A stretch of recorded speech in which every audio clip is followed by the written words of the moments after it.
মানস ৰাষ্ট্ৰীয় উদ্যানৰ সমীপৰ বাক্সাৰ দাউৰাইবাৰীত অঘটন বনৰীয়া মহৰ আক্ৰমণত গুৰুতৰভাৱে আহত হৈছে এজন বনৰক্ষী।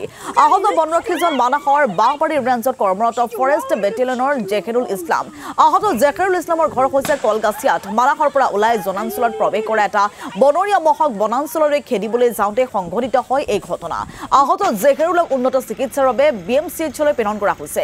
কঁকালত গুৰুতৰভাৱে আঘাতপ্ৰাপ্ত বনৰক্ষী জেকেৰুল ইছলাম।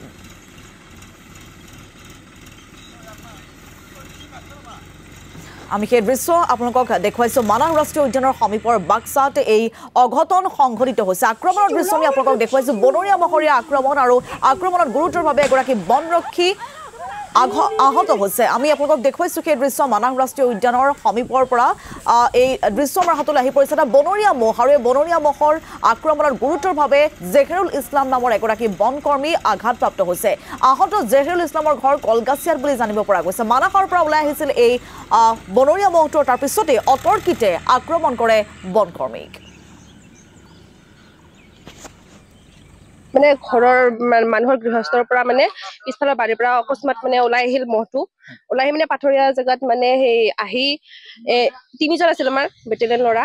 তিনিজন ফায়াৰিং কৰি আছে। ফায়াৰিং কৰি মানে মহটো মানে অকস্মাত মানে এটেক কৰি দিলে। এটেক কৰি একদম পুৰা আহি মানে খুন্দিয়াই দিলে মানে আৰু খুচি দিলে মানে পিছফালে মানে। তাৰপিছত তেনেকে মানে বচাব মানে নোৱাৰিলে আৰু মানে ফায়াৰিং মানে এইটো গুলি শেষ হ'ল। গুলি শেষ হোৱাত মানে কি কৰিব আৰু চাই আছে।